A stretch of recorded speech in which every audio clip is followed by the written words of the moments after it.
Les Maxi mènent la vie dure aux bières de microbrasserie. Selon l'Association des microbrasseries du Québec, plusieurs des grandes marques de micro que vous connaissez, Boréal, Brasseur RJ, McCausland, seraient en train de se faire éjecter des tablettes de l'épicier. J'en parle avec Marie-Ève Mirand, qui est directrice générale de l'Association des microbrasseries du Québec. Bonjour, Madame Mirand. Bonjour, merci de me recevoir. Ça fait plaisir. Pourquoi est-ce que ça arrive en ce moment? Qu'est-ce qui a changé? Est-ce que c'est de la réglementation, une décision stratégique? Comment vous expliquez ce qui se produit? Ben d'abord, je commencerai avec de bonnes nouvelles. Là. Les discussions sont en cours. C'est sur la bonne voie. Ce qu'on entend là, c'est qu'il y a une ouverture à revoir la situation. Donc, tu sais, pour ce qui est du dossier Maxi spécifiquement, je vous dirais qu'en ce moment, là, on va laisser les choses se placer, mais ça met quand même la lumière tout ça sur une réalité que peu de gens connaissent, c'est-à-dire la réalité commerciale avec laquelle les microbrasseries doivent composer. Puis là, on est dans le cas d'une bannière spécifique, mais je vous dirais que cette dynamique-là, elle est vraie pour à peu près toutes les bannières où, Hmm. dans le secteur de la bière, au-delà de 90% des espaces qu'on retrouve en épicerie, ça a fait l'objet d'ententes commerciales avec de l'argent à la solde. Donc, pour les PME québécoises qui se retrouvent finalement à compétitionner de manière très directe avec des multinationales étrangères qui viennent de d'autres pays qui ont des moyens d'autant plus grands, Ouais. ça crée une distorsion puis un défi là, qui est significatif. Je comprends. Et donc, tout ça, en plus, arrive évidemment pendant la saison forte des ventes, là, qui est l'été. Est-ce que c'est une coïncidence, selon vous? Est-ce qu'on essaie de mettre de la pression sur les microbrasseurs ou, encore une fois, plutôt anecdotiquement, ça tombe mal?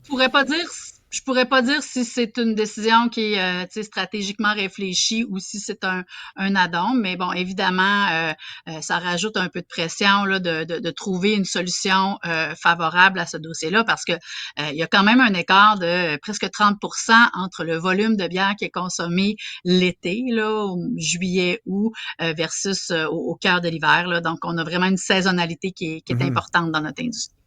Très bien. Puis sinon, Loblaws répond bon, puis là, encore une fois, je comprends que c'est une bannière, là, mais en tout cas, les épiciers, là, Loblaws, le cas échéant, là, on a une réponse écrite. Ils répondent qu'ils adaptent en fonction de la demande des clients. Est-ce que ça se peut qu'il y ait moins d'intérêt des Québécois envers les bières de microbrasserie ou est-ce que finalement on boit ce qu'on trouve, puis vu qu'on en trouve moins, vous dites 90% de l'espace plancher est réservé. Comment vous interprétez un peu la réponse puis la situation là, au niveau de la consommation?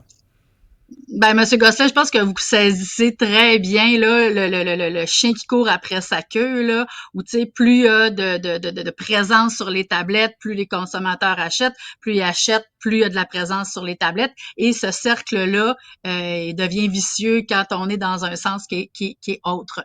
Donc, oui, c'est la situation avec laquelle les microbrasseries sont. C'est pas nouveau, cette situation-là, c'est quelque chose avec lequel on compose, mais là, une PME québécoise et une multinationale, on comprend qu'on n'est pas dans des armes égales. Notre environnement d'affaires n'est pas le même. On ne joue pas sur la patinoire avec le même équipement et c'est un peu là ce qu'on observe en ce moment. Plusieurs des épiciers québécois ont fait de nombreuses campagnes, Maxi les premiers, qui se targuaient justement d'encourager l'achat local. Est-ce qu'il n'y a pas un peu une contradiction dans le segment particulier de la bière de faire toutes ces campagnes d'affichage d'un côté, puis finalement de restreindre toutes ces microbrasseries à un tout petit espace? Il n'y a pas un peu comme deux poids, deux mesures dans la communication, puis dans les actes qui sont entrepris par ces acteurs-là? Ben, c'est exactement ce qu'on déplorait, puis c'est pour ça que cette incohérence-là, on pensait que c'était important de la mettre en lumière. Maintenant, je le répète, je pense qu'au moment où on se parle, il y a une ouverture à trouver une voie de passage et à permettre que la situation redevienne de l'ordre de ce qu'elle était. Donc, on va laisser les discussions se poursuivre, mais évidemment, on est dans un moment où on le sait, avec la guerre commerciale qu'on a avec les États-Unis, plus que jamais, les Québécois ressentent l'importance de consommer local et la beauté des microbrasseries québécoises. On en a 330 à travers le Québec dans des tout petits milieux. On a plus de 6500 employés à temps plein c'est des sièges sociaux qui sont au Hmm. Québec, dans nos municipalités. Donc, ça fait une différence au final, le choix du produit qu'on décide de boire autour de la piscine en apéro ou à un autre moment. C'est un choix aussi de dire qu'est-ce que je supporte comme industrie et ben c'est là où je salue l'ouverture de Maxi, mais ceci dit, ça aurait pu, comme je vous disais, là, se passer dans une autre bannière, étant donné que cette Hmm. dynamique-là de devoir négocier des espaces tablettes, on retrouve cette réalité-là un peu partout.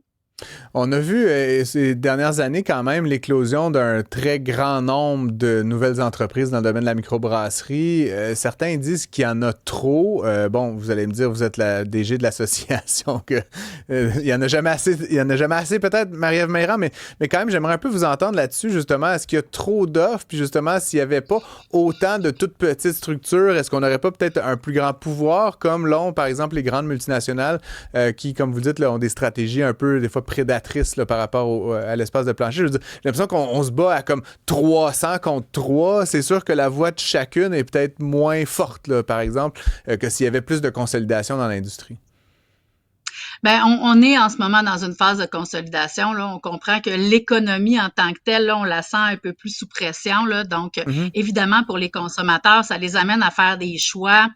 Je dirais, ils ont moins d'argent disponible pour des loisirs, pour des éléments, des choix discrétionnaires. Donc, on sent que c'est plus Mm. difficile pour la microbrasserie.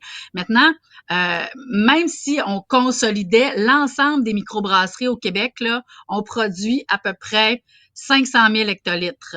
Dans notre jargon, on calcule en hectolitres, là, Ouais. donc on produirait à peu près 500 000 hectolitres.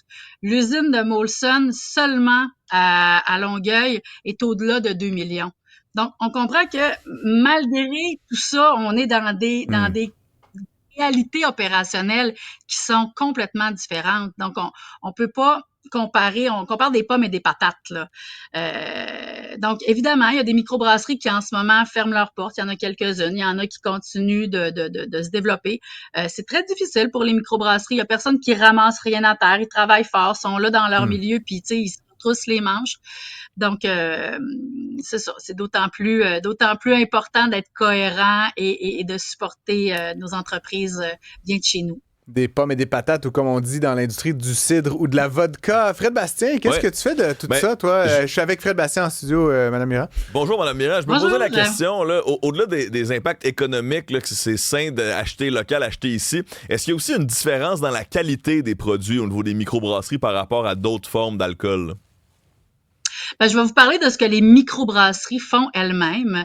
Donc, évidemment, il y a un soin tout particulier pour les microbrasseries. On est en train les gens ont peut-être pas cette conscience-là, là, mais on est en train de développer au Québec des styles qui sont tout à fait enviables. On met de l'avant des produits du terroir de plus en plus.